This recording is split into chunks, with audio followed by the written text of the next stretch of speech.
TV, printer, bed grinder, mixie, fridge, washing machine. അല്ല, നിനക്ക് ഉറക്കം വരുന്നില്ലേ? അത്താഴം കഴിഞ്ഞ് അടുക്കള ഒതുക്കിയിട്ട് നേരെ എത്രയായി? എഴുത്ത് തീർന്നെങ്കിൽ ലൈറ്റ് അണയ്ക്കട്ടെ, എനിക്ക് ഉറങ്ങണം. നില്ല അണയ്ക്കല്ലേ. നിങ്ങൾക്കിത് വല്ലത് ശ്രദ്ധ ഉണ്ടോ? പിന്നെ രാത്രി നിന്നെ പോലെ ഇരുന്ന് വീട്ടു സാമാനങ്ങളുടെ ലിസ്റ്റ് എഴുതാൻ എനിക്ക് വട്ടാണോ? അല്ല, നീ എഴുതുന്നത് ഇമ്പോസിഷൻ വല്ലതും ആണോ? എന്റെ മനുഷ്യ, നമ്മുടെ മോളുടെ വീട് പണി അടുത്ത മാസം പൂർത്തിയാകുവേ. ഇതിപ്പോ നവംബർ, ഡിസംബറിൽ പൂർത്തിയാക്കി ജനുവരിയിലല്ലേ പാല് കാച്ചൽ. അവരപ്പോഴേക്കും എത്തുമല്ലോ മോളും മരുവാനും നാട്ടില്.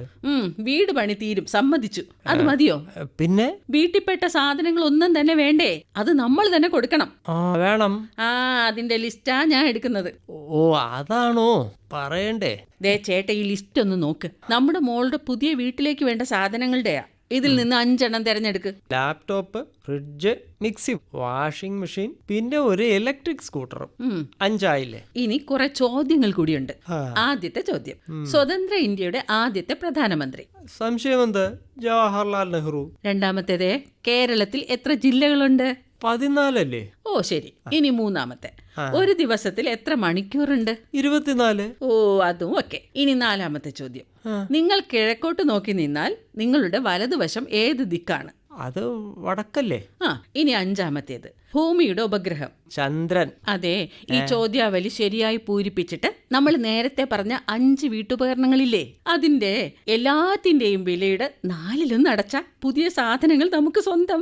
അതും ഫ്രീ ഡെലിവറി. എങ്ങനെയുണ്ട്? ഓ, ഭയങ്കരം. അല്ല, നിന്നോട് ആര് പറഞ്ഞു? ഞാൻ ഇന്നലെ കുടുംബശ്രീയുടെ മേഖലാ മീറ്റിങ്ങിന് പോയില്ലേ, അവിടുന്ന് പരിചയപ്പെട്ടൊരു മാഡം രഹസ്യമായി എന്നോട് മാത്രം പറഞ്ഞതാ ഈ കാര്യം. അല്ല, ആ മാഡത്തിന് നിനക്ക് നേരത്തെ അറിയാമോ? അവർക്ക് കാര്യമൊക്കെ ബോധ്യമായതാണോ? ഇതൊക്കെ അവരുടെ വീട്ടിലും കിട്ടിയെന്ന് കാണിച്ച്. നീ അവരുടെ വീട്ടിലും പോയോ? അവിടുന്ന് ഞാൻ എങ്ങും പോയില്ല. ഫോട്ടോ കാണിച്ചു. ഇതാണ് അവരുടെ അക്കൗണ്ട് നമ്പർ. എവിടെ നോക്കട്ടെ? ഈ ലിങ്കിൽ കയറി 5 ചോദ്യങ്ങൾക്ക് ഉത്തരം നൽകിയാൽ നമ്മുടെ മൊബൈലിലേക്ക് ഒരു OTP വരും.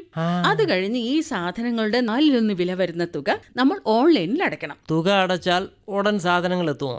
1 മാസം എടുക്കും. അതെന്താ ഇത്ര താമസം? നമ്മൾ കടയിൽ പോയി സാധനം വാങ്ങിയാൽ ഉടൻ തന്നെ കിട്ടുമല്ലോ. ഫുൾ വില കൊടുത്ത അന്നേരം കിട്ടും. ഇത് അത്രയും വേണ്ടല്ലോ. 4/1 കൊടുത്താ പോരെ? ബാക്കി നമുക്ക് ലാഭം. അതായിരിക്കും ഇത്രയും താമസം. അതെ, ഈ ഓഫർ തീരുന്നതിന് മുമ്പ് പൈസ അടയ്ക്കണം. അയ്യോ, ഇന്ന് കൂടിയ ഡേറ്റ് ഉള്ളല്ലോ. അപ്പോഴേക്കും ഉറങ്ങിയോ? ഇങ്ങനെ ഒരു മനുഷ്യൻ. ഏതായാലും പേയ്മെന്റ് ചെയ്തേക്കാം. എന്താ മുഖമൊക്കെ വീർത്തിരിക്കുവാന്നല്ലോ? കണ്ണും കലങ്ങിയിട്ടുണ്ടല്ലോ. കരഞ്ഞോ? മൃദുലേ? പോയി ചേട്ടാ. എന്തു പോയിന്ന്? കരയാതെ കാര്യം പറ.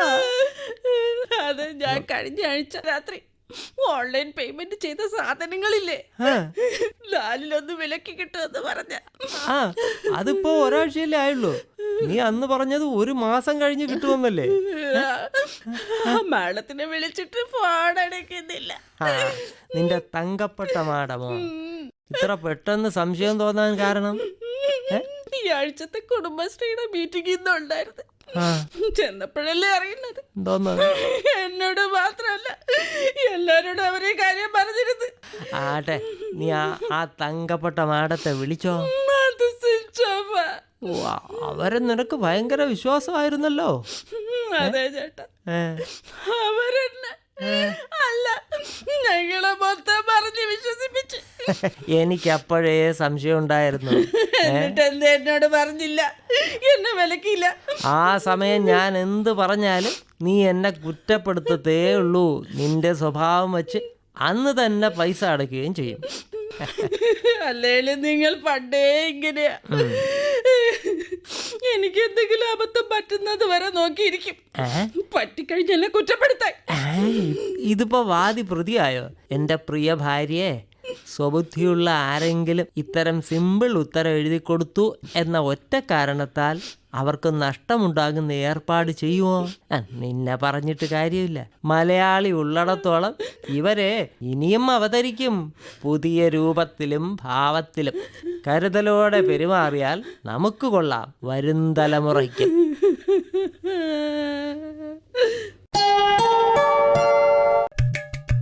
പിന്നണിയിൽ രാജ്മോഹൻ കൂവളശ്ശേരി, സുഷമാനിൽ രചന N. സുരേഷ് തൃക്കുന്നപ്പുഴ.